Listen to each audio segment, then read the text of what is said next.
au Canada et il n'y a pas de secret, mais mes souvenirs remontent à il y a 27 ans à peu près, où j'ai rencontré ma future, qui est aujourd'hui mon épouse, Melissa Harden. C'est bien au Canada que je l'ai rencontrée, à l'école biblique à Oshawa, AMI. Et bien sûr, lorsque je suis arrivé, je suis vite tombé amoureux d'elle. Et voilà le reste de l'histoire.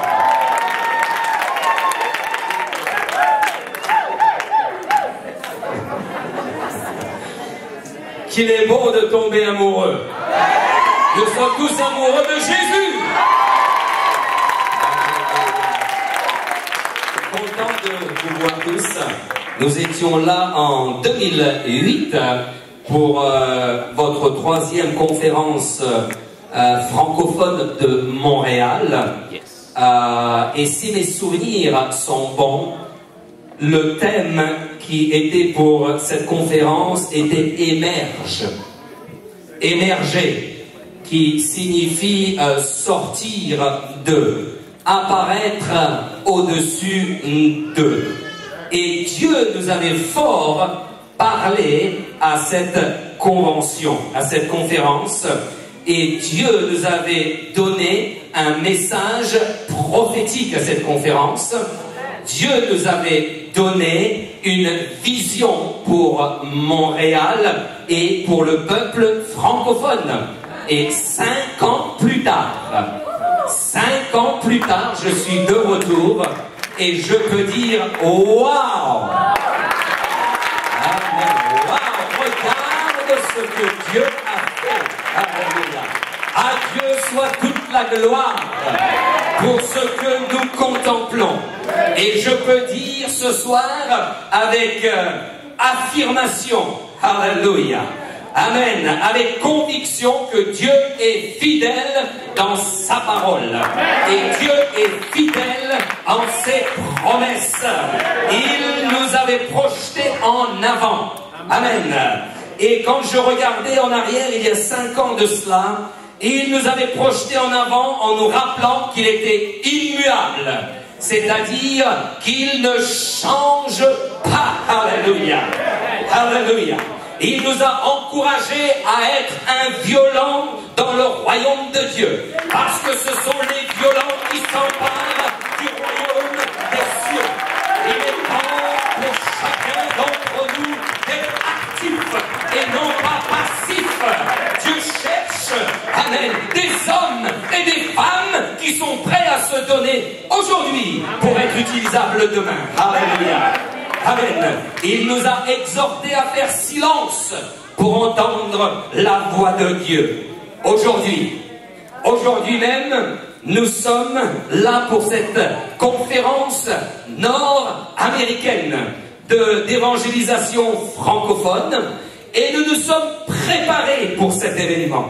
Et nous avons certainement tous travaillé activement pour le meilleur de cette conférence, tant dans le domaine pratique que dans le domaine logistique et le domaine spirituel. Alléluia. Nous nous sommes accordés dans la prière. Amen. Ce matin, j'étais en préparation de mon message pour ce soir et la nouvelle qui est tombée était une nouvelle encourageante. Alléluia. Les frères se sont réunis tous ensemble à 10 heures du soir pour être en intercession pour ce soir. Alléluia. Amen. Pour cette conférence. Et je crois de tout mon cœur que Dieu est sur le point de faire de grandes choses. Amen. Ici à Montréal. Alléluia. Car là où 2 ou 3 sont assemblés en son nom, il est au milieu d'eux. Et nous sommes réunis en son nom. Nous nous sommes mis d'accord, frères et sœurs. Nous avons prié, nous nous sommes mis d'accord. Nous avons jeûné pour cette conférence. Vous avez jeûné pour cette conférence. Amen. Et la Bible nous dit, le Seigneur lui-même dit, je vous dis encore que si 2 d'entre vous s'accordent sur la terre pour demander une chose quelconque, elle leur sera accordée par mon Père qui est dans les cieux. Acclamons Jésus-Christ. Car nous sommes réunis en son nom. Alléluia. Et le thème pas de plus beau thème que en son nom. Wouh! Tout est possible. En son nom, tout est possible. Voilà pourquoi nous allons voir de grandes choses. Voilà pourquoi j'ai préparé l'huile d'onction. Voilà pourquoi nous sommes prêts, alléluia, à prier avec vous, pour vous, à prier ensemble, pour voir la gloire de Dieu se manifester à cette conférence. Êtes-vous prêts? Je suis prêt à prêcher. Êtes-vous prêts à écouter? Êtes-vous prêts à être actifs?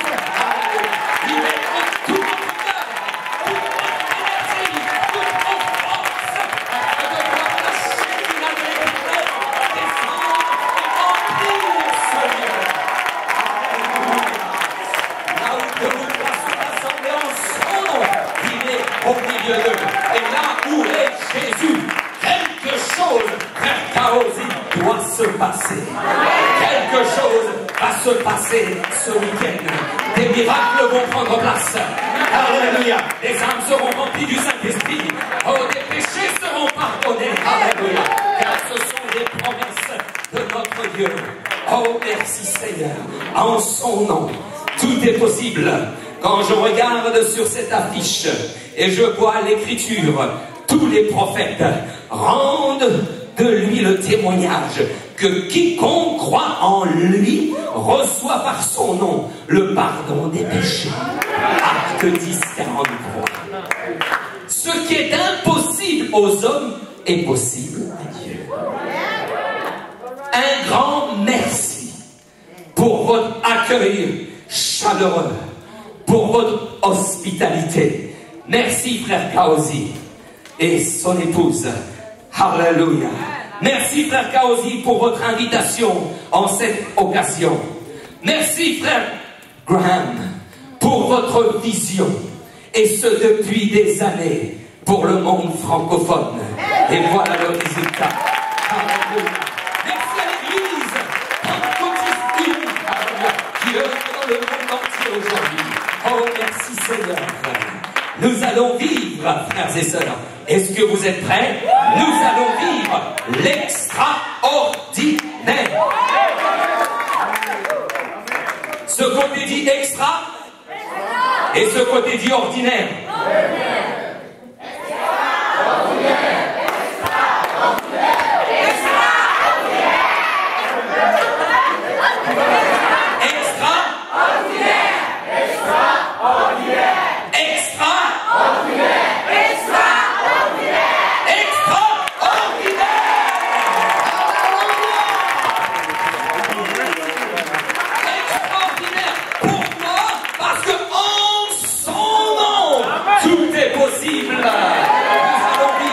Extraordinaire.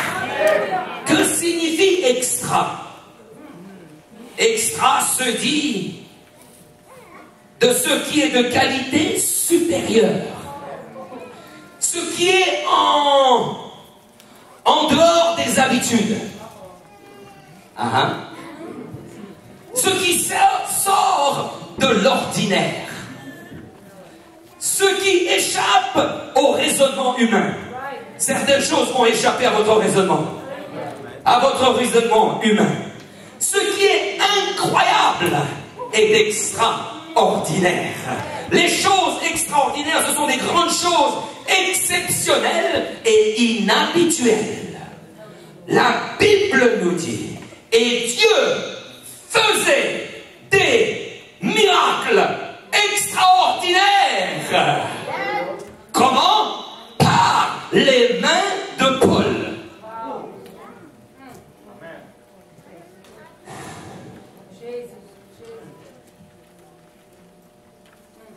J'aimerais faire une lecture dans la parole de Dieu. Vous invitez à vous lever ce soir, pardon.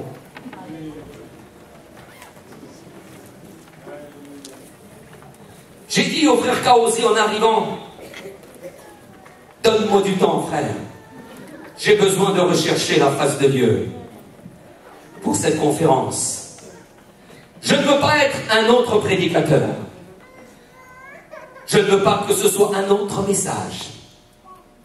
Nous avons certainement parmi nous de grands prédicateurs.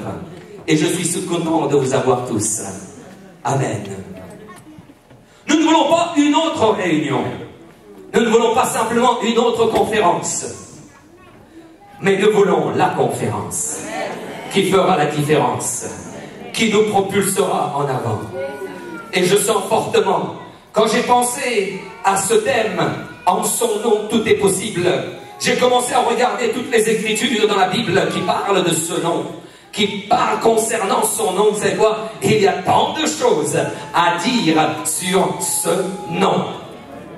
Mais mon attention allait souvent, et la plupart du temps, vers Apocalypse, au chapitre 3, et au verset 7, et le verset 8. Apocalypse 3, chapitre 3, verset 7, et le verset 8, nous lisons ceci. Écrit à l'ange de l'église de Philadelphie, voici ce que dit le Saint, le véritable, celui qui a la clé de David, celui qui ouvre et personne ne fermera, celui qui ferme et personne n'ouvrira. Je connais tes œuvres, voici parce que tu as peu de puissance, peu de force. Tu n'as pas une grande signification dans ce monde. À comparer au monde dans lequel nous vivons, nous sommes petits. Mais parce que tu as gardé ma parole, et parce que tu n'as pas renié mon nom, j'ai mis devant toi une porte ouverte que personne ne peut fermer. Peuple de Dieu, francophone, réveille-nous, réveille-toi. Alléluia. Prions ensemble que Dieu nous parle en ces quelques instants. Seigneur notre Dieu, je te demande que ton onction repose sur ton serviteur. Je ne veux être qu'une courroie de transmission. Je ne veux être que le porte-parole de ce que tu as mis sur mon cœur. Et Seigneur, je veux qu'il y ait ton onction sur ce peuple réuni, qui est si attentif. Nous t'avons loué, nous t'avons exalté, nous avons élevé ton nom. Et maintenant, nous voulons entendre ce que tu as, le message que tu as pour chacune et chacun d'entre nous qui sommes là réunis. Merci Seigneur, que Dieu vous bénisse. Vous pouvez vous asseoir. Ici, il y a un message qui est donné à la 6e église. Et deux éléments importants sur lesquels j'aimerais attirer votre attention sont sa parole et son nom. Sa parole et son nom. Nous sommes reconnaissants au Seigneur pour l'Église Pentecôtiste Unie Internationale qui a gardé le message apostolique. Et je suis conscient qu'il y a d'autres groupes, d'autres églises qui ont gardé ce message apostolique. Mais l'Église Pentecôtiste Unie a gardé ce message apostolique, et ce depuis sa naissance. Elle a tout fait pour accentuer l'importance sur la parole de Dieu et sur le nom de Jésus. Mais l'heure est venue où nous devons l'accentuer encore plus. Nous pourrons l'accentuer encore plus, peuple de Dieu, si nous le connaissons vraiment et si nous le connaissons réellement. Cette année, nous célébrons le centenaire de la restauration du nom de Jésus dans le plan salutaire, tel que révélé et tel que enseigné par les apôtres, tel que enseigné dans le livre des Actes des Apôtres et au milieu de l'Église primitive. Et en réalité, le fondement sur lequel l'Église doit reposer, nous le lisons bien, se trouve dans Éphésiens au chapitre 9 et au verset 19. et au verset 20, qui nous dit « Ainsi donc, vous n'êtes plus des étrangers, ni des gens du dehors, mais vous êtes des concitoyens, des gens de la maison de Dieu. Vous avez été édifiés sur le fondement des apôtres et des prophètes, Jésus-Christ lui-même étant la pierre angulaire, c'est-à-dire la pierre principale, c'est-à-dire la pierre de référence. » J'aimerais vous emmener dans l'histoire pentecôtiste du XXe siècle. Pourquoi le centenaire? C'est tout simple. C'est qu'en 1913, lors d'un camp à Los Angeles, où 364 personnes avaient reçu le Saint-Esprit, que la question du nom de Jésus fut soulevée. Alors qu'un service de baptême était organisé, l'évangéliste Robert McAllister, originaire de l'Est du Canada, était invité à prêcher à cette réunion. Et dans son message, il déclara que les titres Père, Fils, Saint-Esprit n'avaient jamais été utilisés dans l'Église primitive du 1er siècle, et que les apôtres avaient toujours utilisé le nom de Jésus.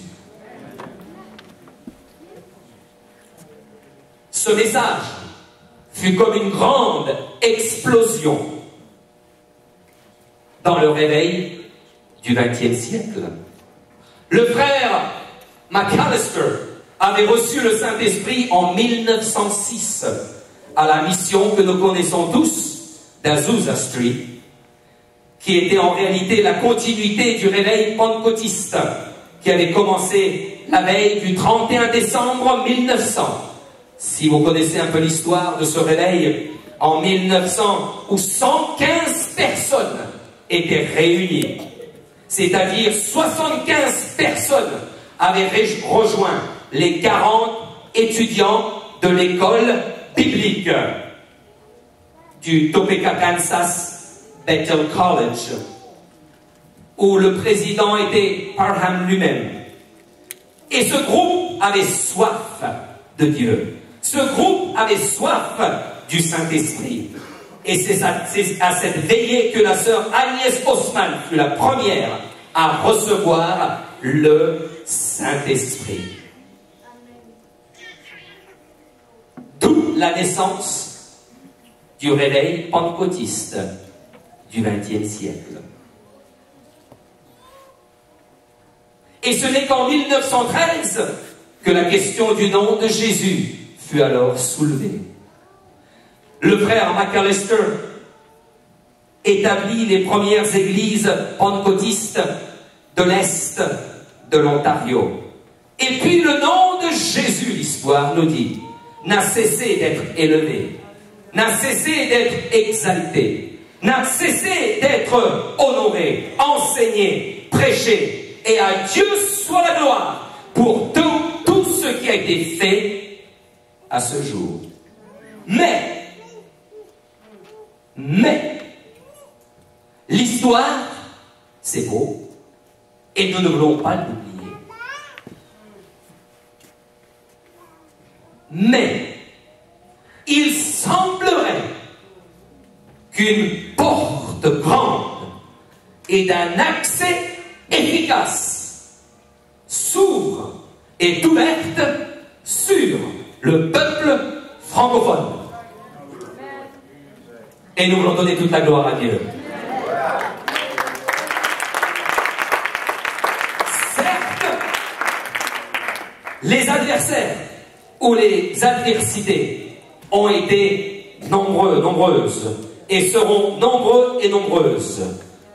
Mais Jésus lui-même dit, j'ai mis devant toi une porte que personne ne peut fermer.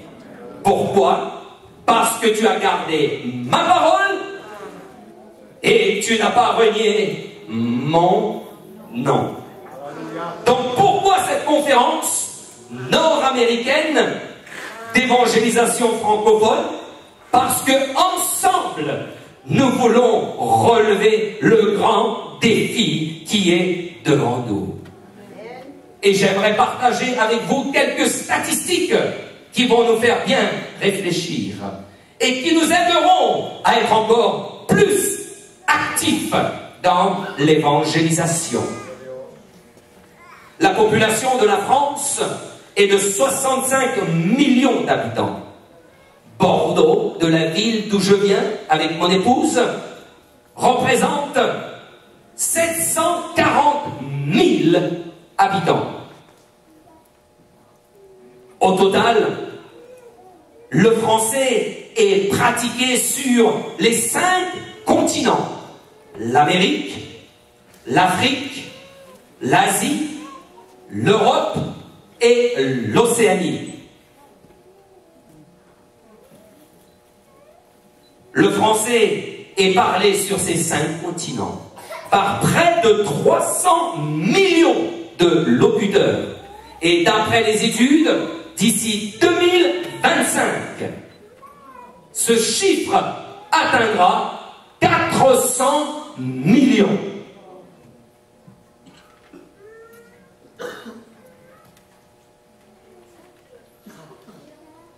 Ce qui fait du français l'une des 5 principales langues étrangères, internationales, pardon.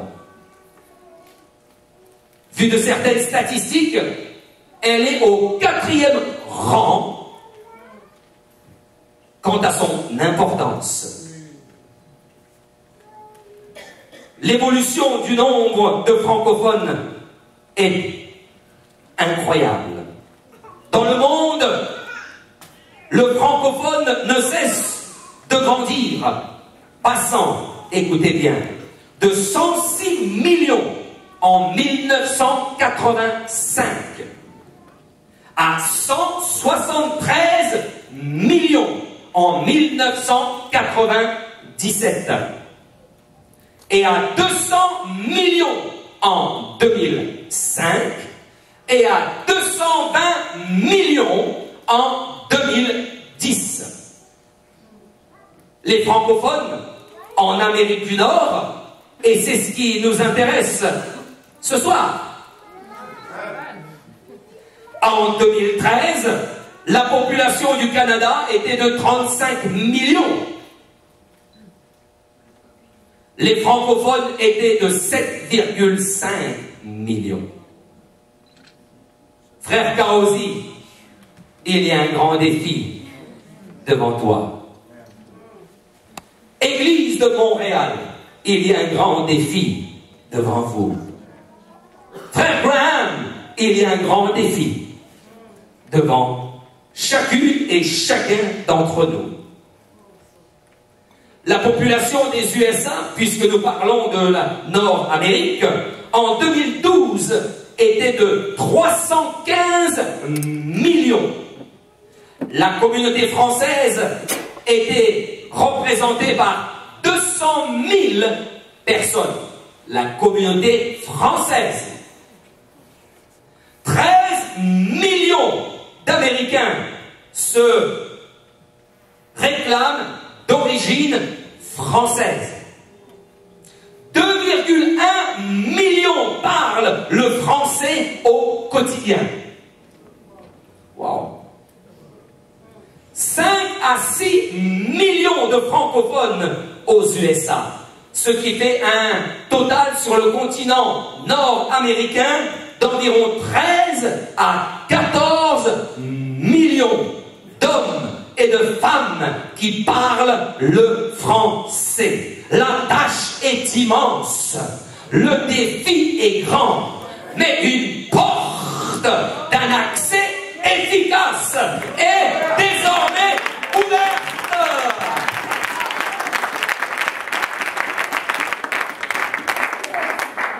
Je suis plus que jamais persuadé, peuple de Dieu, que la main de Dieu est sur son Église. L'Église qui porte son nom. il fait faveur à son peuple.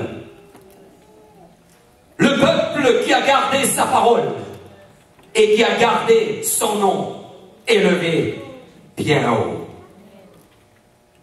Il ouvre des portes que personne jadis ne pouvait ouvrir dans le passé et personne ne pourra fermer. Beaucoup d'opportunités se présentent pour prêcher, pour témoigner, pour évangéliser à d'autres groupes religieux. Beaucoup. L'importance de la parole de Dieu et l'importance du nom de Jésus.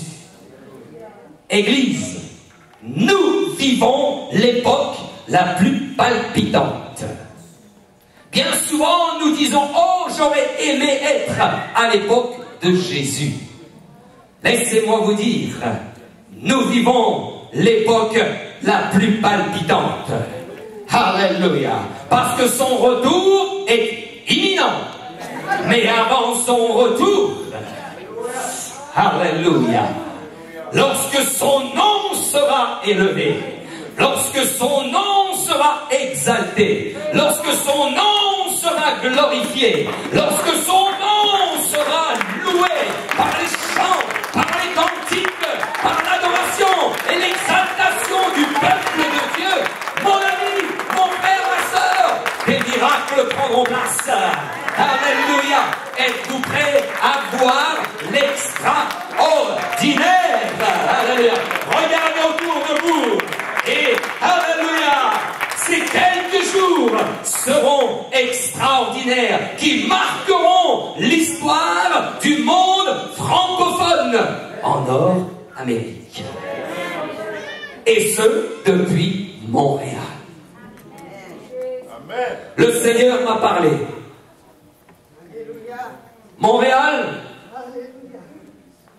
tu seras impliqué dans l'œuvre francophone plus que jamais. Ta vision, pasteur, ton rêve, pasteur Graham, est devenu une réalité. Cet homme a beaucoup prié pour le monde francophone.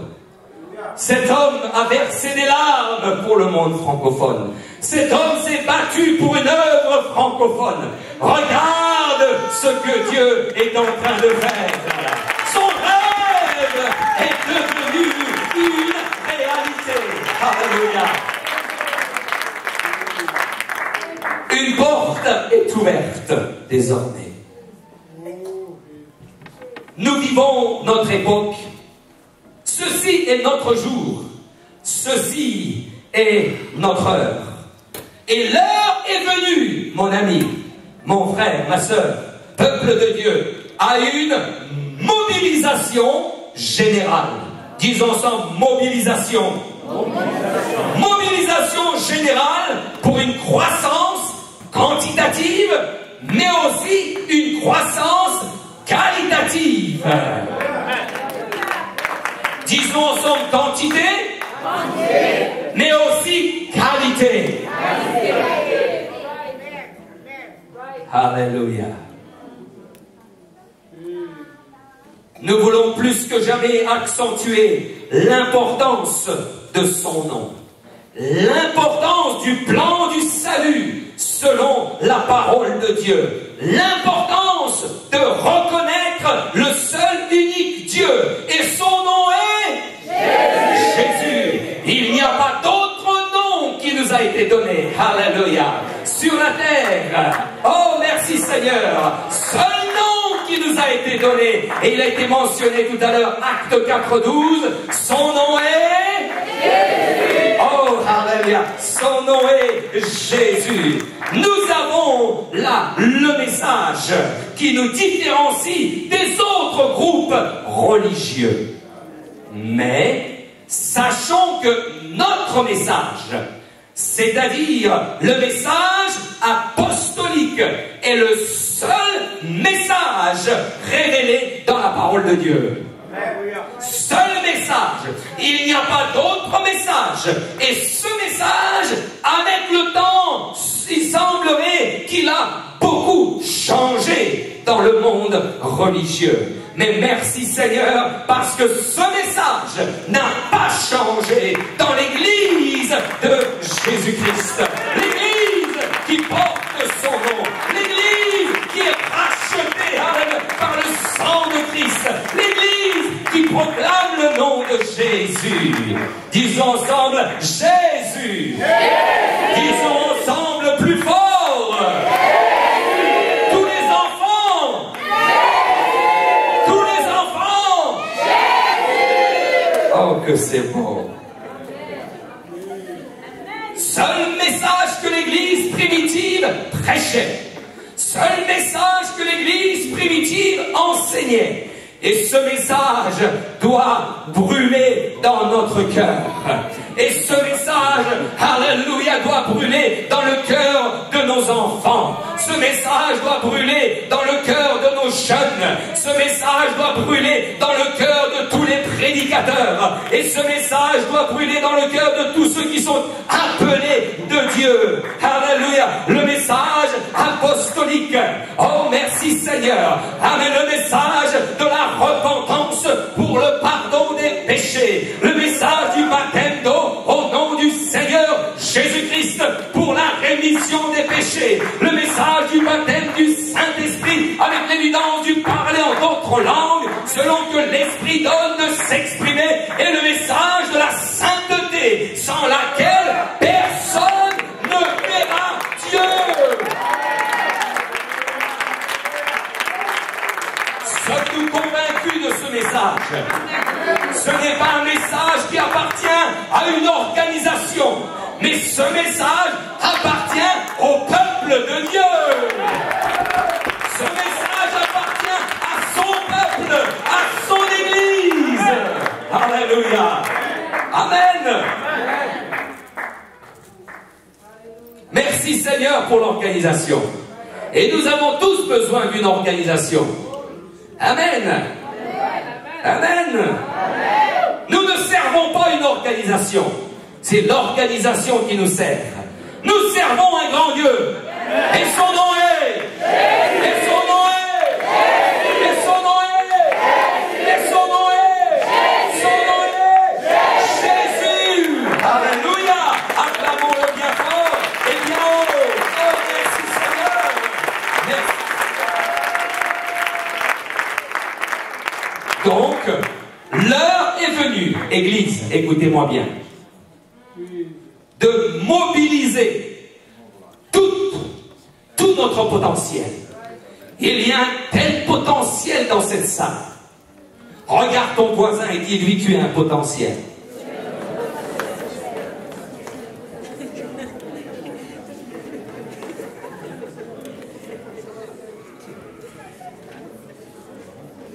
L'heure est venue de mobiliser tout notre potentiel, toute notre énergie. Dites à votre voisin, tu as beaucoup d'énergie. Réveille-toi un peu, tu as beaucoup d'énergie. C'est pas le moment de dormir. Alléluia. Oh, alléluia. L'heure est venue de mobiliser toute notre énergie. L'heure est venue de mobiliser toutes nos forces. Alléluia. Oh Seigneur, en tant qu'armée du Seigneur.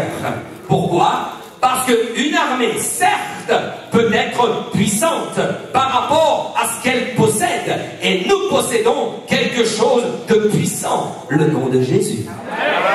Qui est au-dessus de tout autre nom.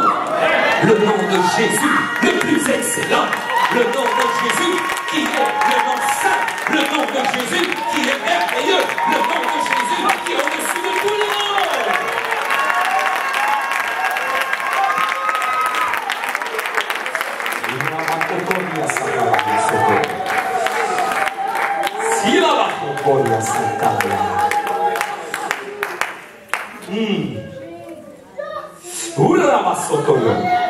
Yes. Jésus. Jésus. mais une armée certes puissante par rapport à ce qu'elle possède, mais une armée qui reste inactive, passive, ne peut pas faire grand-chose. Nous ne voulons pas être une armée passive. Nous ne voulons pas être une armée inactive. Alléluia. Oh non, nous ne voulons pas tomber dans l'apathie comme toutes les autres églises de nom. Nous voulons être l'église qui est une église active. L'église est une église progressive, productive, alléluia, positive, oh, active dans la prière, active dans le jeûne, active dans la prédication de la parole de Dieu. Si nous pouvions tous, sans exception, réaliser de qui nous sommes en Christ. Wow. Regarde ton voisin et regarde Christ en lui. Regarde-le comme celui sur qui le nom de Jésus a été invoqué le jour de son baptême. Regarde-le comme celui qui a eu ses pardons, ses péchés pardonnés en son nom, qui est le nom de Jésus. Faisons tomber toutes nos différences. Nous sommes différents les uns des autres. Nous sommes des individus différents. Différentes couleurs, différents passés, différentes personnalités, différentes convictions sur certains sujets. Mais quand on arrive au sujet de Jésus, il ne peut pas y avoir de différence. Il ne peut pas y avoir de différence.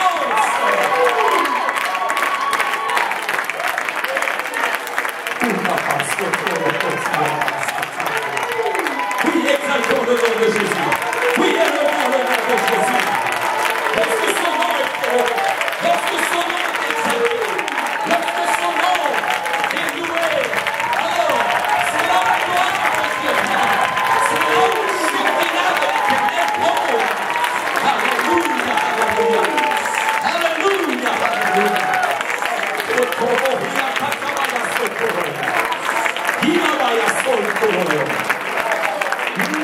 Alléluia. Alléluia. Vous pouvez vous asseoir pour un moment. Je sens que Dieu veut nous parler ce soir. Que ce ne soit pas une autre réunion simplement. Un autre rassemblement. Mais que quelque chose puisse sortir de ce milieu ce soir. Uria sotoboyo, fermons nos yeux. Yoria makotoria santa. Yeto dikemo santa lori ketabo. Si quelqu'un a un message, c'est le moment de le délivrer. Après, je prêcherai.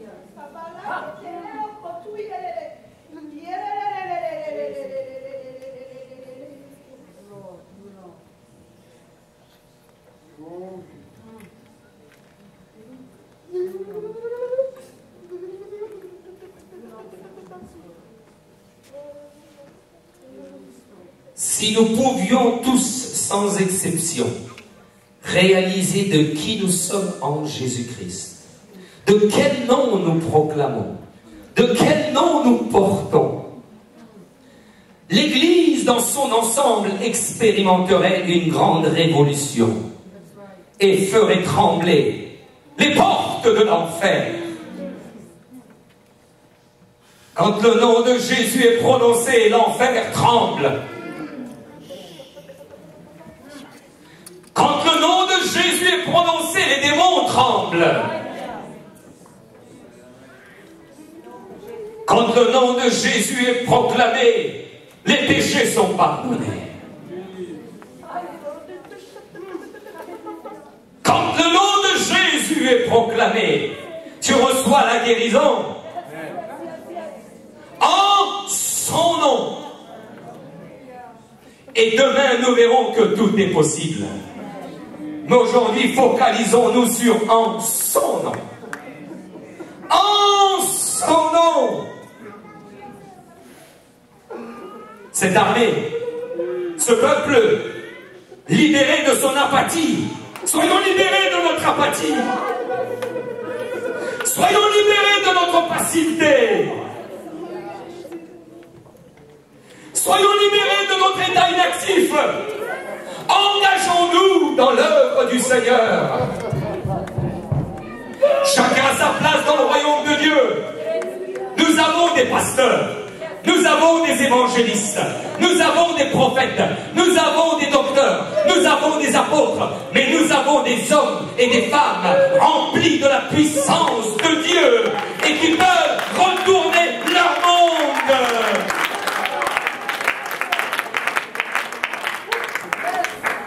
Es-tu prêt? Il avance.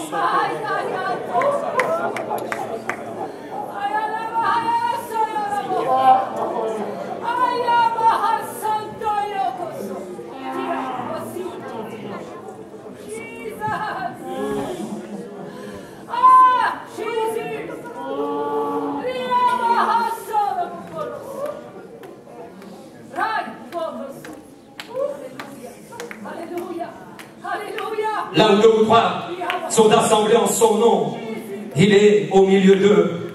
Et là où est Jésus, quelque chose doit se passer.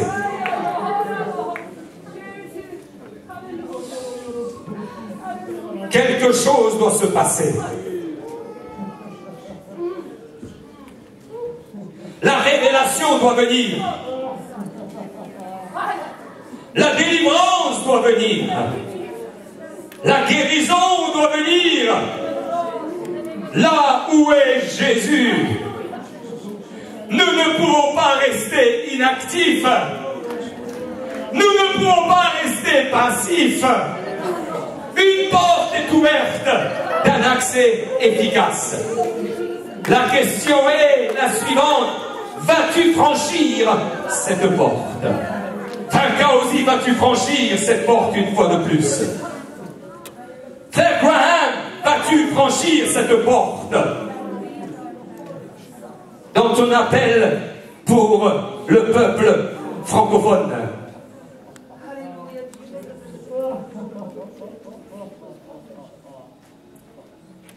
Le monde francophone nous attend. Le monde francophone t'attend. Le peuple francophone a besoin de ce que tu as. Vas-tu le garder pour toi? Ou vas-tu saisir l'occasion? Alors que Jésus ouvre une porte d'un accès efficace. Certes, l'adversité sera grande. Peut-être une adversité financière. Il en a parlé tout à l'heure, le frère Graham. Le frère Graham. Peut-être une adversité politique. Peut-être une adversité religieuse. Différentes adversités. Différentes oppositions. Mais laisse-moi te dire une bonne nouvelle. Dans toute opposition, Dieu donne une solution.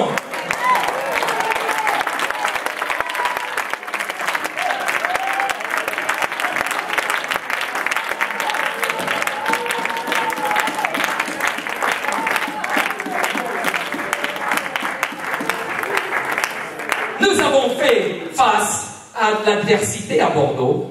Lorsque nous sommes allés, il n'y avait que mon épouse et moi. Dimanche après dimanche, je prêchais à une brebis, à une âme. Mais aujourd'hui, nous avons une belle et grande église. Le moment est venu d'acheter le terrain.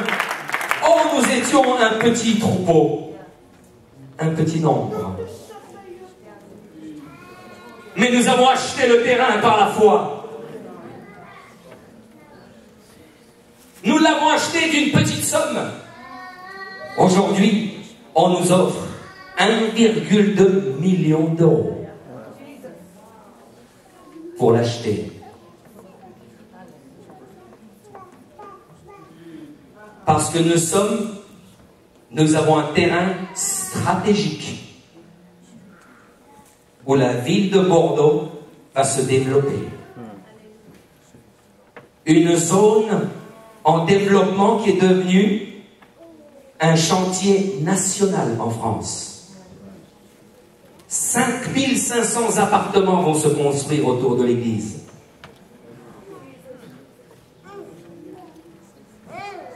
Oh, ils le veulent.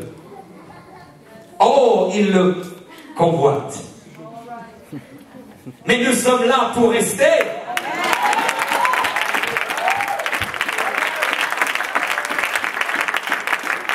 Donc de l'opposition, il y en aura.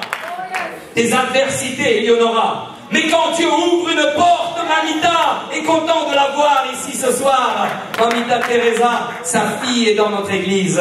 Amen. Eh bien, quand Dieu ouvre une porte, personne ne peut la fermer.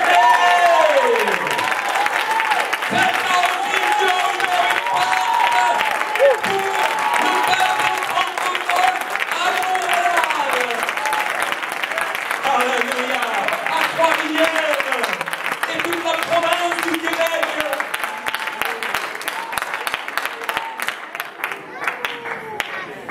Nous voulons faire trembler l'enfer. Il tremble déjà.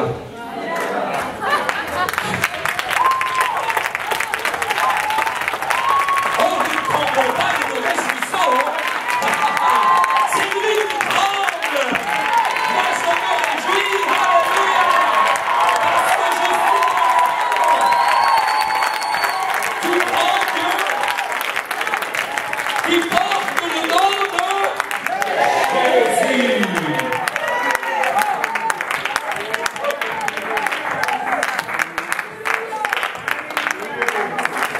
En son nom, tout est possible. Ce qui est impossible à moi est possible à Dieu. Et celui qui croit en son nom, tout est possible. Oh, avec Dieu, tu peux faire des exploits. Oh, avec Dieu, tu peux aller dans la fournaise ardente. Oh, avec Dieu, tu peux marcher sur les eaux. Oh, avec Dieu, tu peux faire face à la plus grande tempête de ta vie.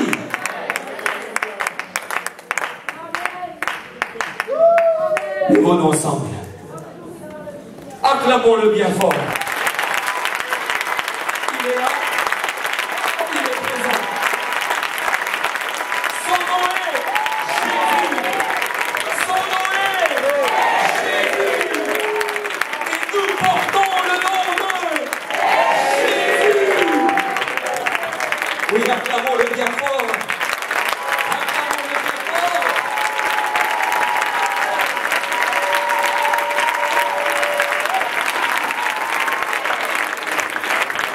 Oui, cette armée. Vous êtes une armée. Oui, ce peuple, vous êtes le peuple libéré de l'apathie. Et nous sommes prêts à conquérir, à détruire et à renverser toutes les forteresses de l'ennemi.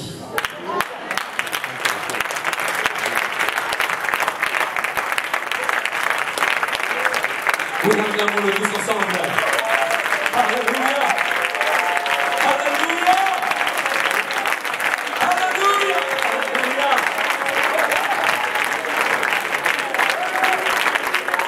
La Bible nous dit que son nom est grand. Disons ensemble, son nom est grand. La Bible nous dit que son nom est saint. Marie elle-même a dit, le Tout-Puissant a fait pour moi de grandes choses. Son nom est saint. Son nom est magnifique. Éternel notre Seigneur, que ton nom est magnifique. Son nom est au-dessus. Au-dessus de quoi? Au-dessus de tout nom. Alléluia. Son nom est plus excellent. Son nom est merveilleux. Son nom est glorieux. Il y a puissance dans le nom de Jésus. Il y a puissance dans le nom de Jésus. Il y a autorité dans le nom de Jésus. Il y a victoire dans le nom de Jésus.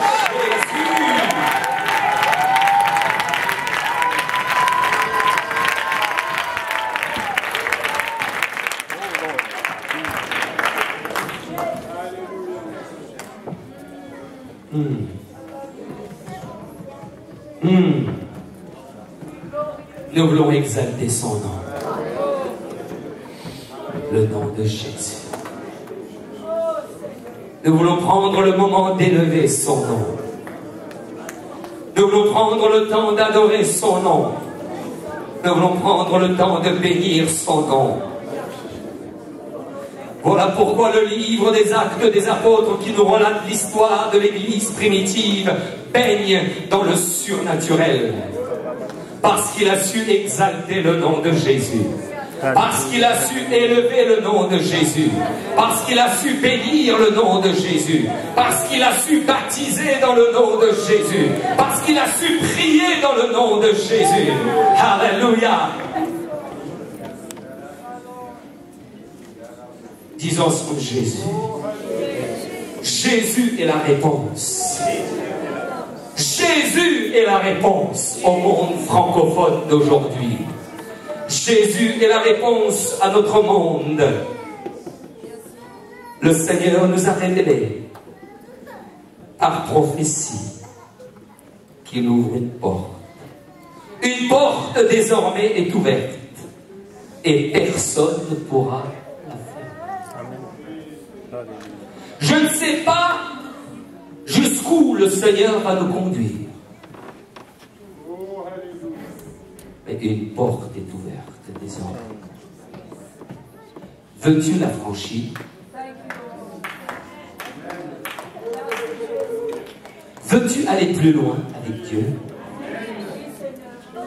Veux-tu entrer dans une nouvelle dimension de sa puissance?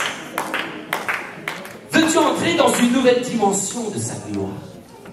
Veux-tu le connaître plus? Veux-tu développer une intimité plus grande avec Dieu qui porte le nom le plus haut, Jésus?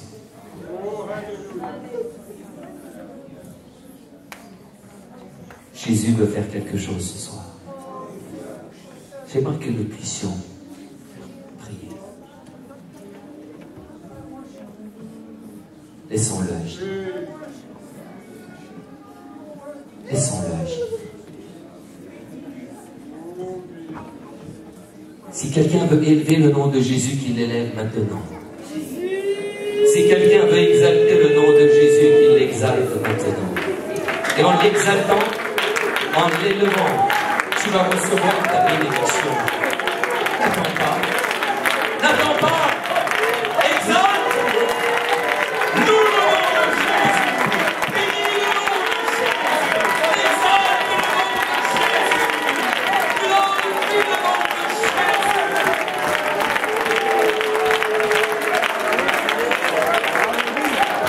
Nous continuons à exalter son nom. Parce que son nom est au-dessus de tout le monde. Son nom est grand, son nom est saint, son nom est